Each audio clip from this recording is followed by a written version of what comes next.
Trump threatens to deport Elon Musk? What? I don't know. I think we'll have to take a look.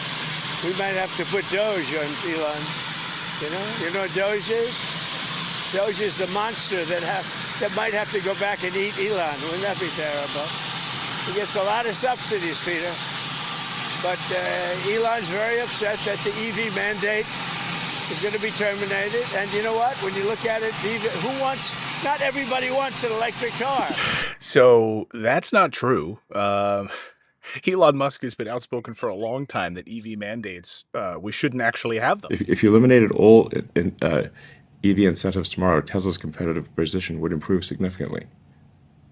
I'll say that again. If you eliminated all tax credits, EV tax credits, Tesla's position would improve immediately. Never had a problem. You know, it's very interesting. This is not something new. This has been there from day one, Speaker, right? We're going to abolish the EV mandate. And Elon still endorsed me because, honestly, he never, ever spoke to me about that. And I used to say, I'm amazed that he's endorsing me because that can't be good for him. I'm abolishing the EV mandate.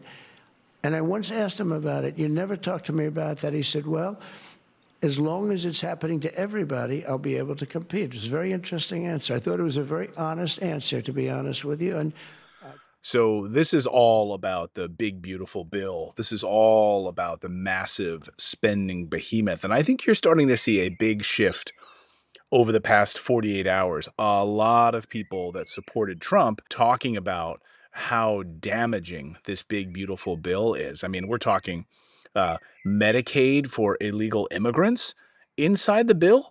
I don't want an electric car. I want to have maybe gasoline, maybe electric, maybe a hybrid. Maybe someday a hydrogen. If you have a hydrogen car, it has one problem. By the way, look at this Fox News banner at the bottom. Trump, Musk is upset he's losing EV mandate. Like, Fox knows that's a lie. It blows up, you know? So I'm going to give that one to Peter. I'm going to let Peter say. So, of course, this is all about the big, beautiful bill. And it looks like Elon Musk is getting very close to wanting to start a third party in the United States, the America Party. And he says, so Elon Musk says that the U.S. is going bankrupt quickly, but everyone is just whistling past the graveyard. Over $1 trillion a year. America is also going bankrupt extremely quickly.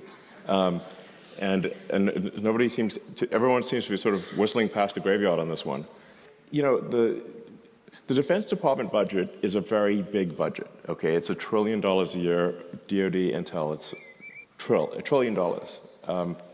And interest payments on the national debt just exceeded the Defense Department budget. They're over $1 trillion a year, just in interest, and rising. We're adding $1 trillion to our debt, which our kids and grandkids are going to have to pay somehow every 3 months. And then soon it's going to be every 2 months, and then every month. And then the only thing we'll be able to pay is interest. And if this is, it's just, it's just like a person at scale that has racked up too much credit card debt. And this does not have a good ending. And so we have to reduce the spending. Yeah. This doesn't have a good ending. We absolutely have to reduce the spending. I just spoke to Congressman Ron Paul the other day, who said the U.S. dollar will collapse. It's not a matter of if, it's a matter of when. He thinks it's going to be within a short amount of time. And Congressman Thomas Massey, Senator Rand Paul have been very outspoken about this bill, about this big, beautiful bill, and what it does to increase our amount of debt in the United States. Senator Rand Paul just, I think, spoke on the floor of Congress. Maybe we have to judge the effects of the big, not-so-beautiful bill by looking at what happens to the debt next year. Supporters of the bill admit it adds $270 billion to the debt next year. That's the only thing we know for certain. We don't know what happens in year 3, 4, 7, 8, 9, 10, but we know next year this bill will grow the deficit by $270 billion. In addition, the bill increases the debt ceiling by $5 trillion. What does that mean? That is an admission that they know they aren't controlling the deficit. They know that the ensuing years will add trillions more. Right, because the argument that we've been hearing from conservatives, so-called conservatives, is that, well, because of future growth, this will offset the current debt. But that's never happened. That's never happened in the history of these budgets, ever. And as Congressman Thomas Massie told me a few weeks ago, we've never had this happen. We're mortgaging our children's futures on the hopes and dreams that many of these people won't even be in Congress in 10 years. These people will be gone. So they will have no skin in the game that many years from now. So we're adding $2 trillion this year, but they're anticipating, the authors of the bill anticipating adding more than $2 trillion next year. They're anticipating adding $2 trillion. When you have a military budget of $1 trillion, for what? It's more than 3 times the size of China's military budget. That doesn't sound at all conservative to me, and that's why I'm a no.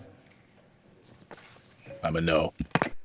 And this latest, central banks admit the dollar as the world's reserve currency is over. Well, Paul, earlier this week, we reported on the bombshell event regarding the redeemability of the Chinese yuan in gold and what it can mean to the global financial system. And now, just a few days later, we have before us the reality that central banks are taking a serious look at the dollar's future in global trade and commerce. Yeah, absolutely. And privately, there's a recognition that the dollar's days as the world reserve currency are over. Oh my God. Oh my God, guys. I mean, we've been saying this for the last 3 years on this show. The US dollar as the world's reserve currency is coming to a close, and it's all because of us shooting ourselves in the foot. Congress passing this massive, massive debt bomb, a massive debt bomb, and the United States can't pay for it. The only way that we pay for it is by printing fake money. And when these other countries don't want our fake money anymore, our fake treasury bonds that are backed by this massive amount of debt, they offload all of these treasuries, and now they're backing up and siding with China and India, and whether they want rupees or rubles in Russia or yuan or a BRICS-backed currency backed by gold. If this insane spending bill passes, Elon says, the America Party will be formed the next day. Our country needs an alternative to the Democrat-Republican uniparty so that the people can actually have a voice. Oh my God.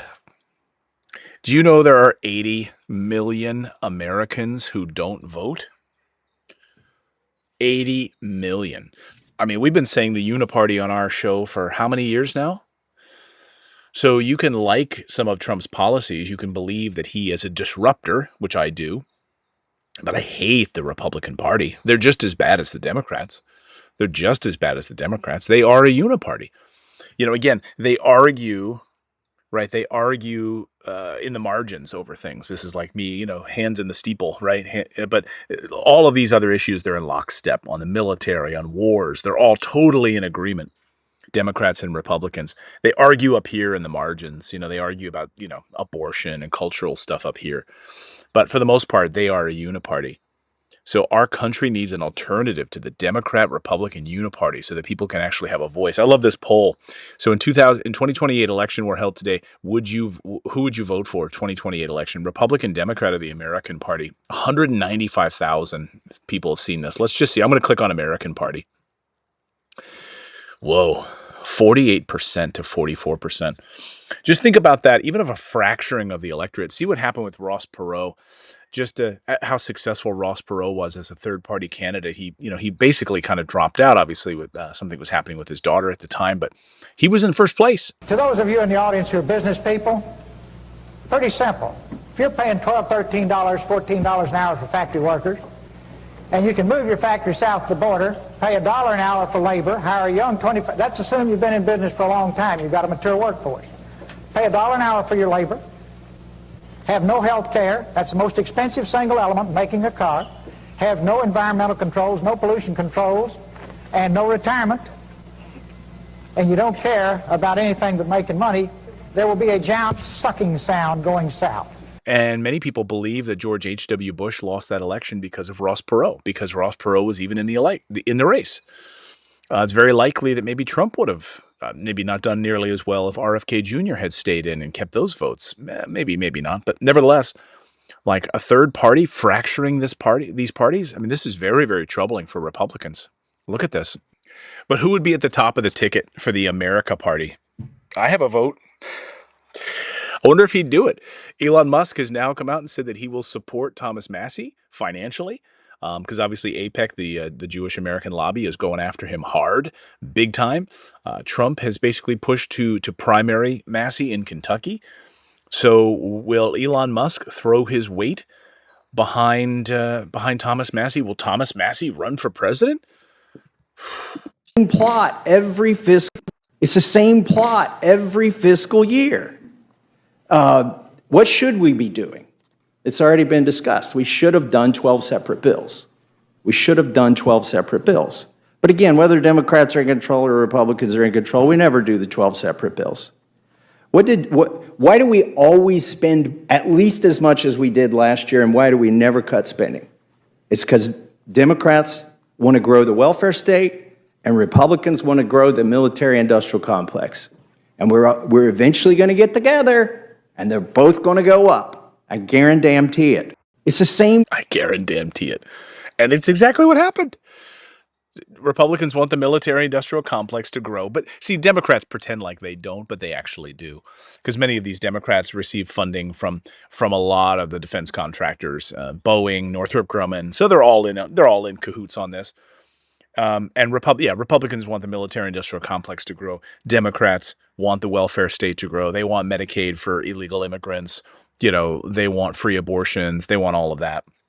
So, but they come together on these issues, and then they pass this massive bill. Then they all get to go home for the summer and enjoy their July 4th holiday. But Americans are sick of it. But I don't know. I'm curious. Would you guys vote for an America Party instead of these clowns in Washington, Republicans and Democrats?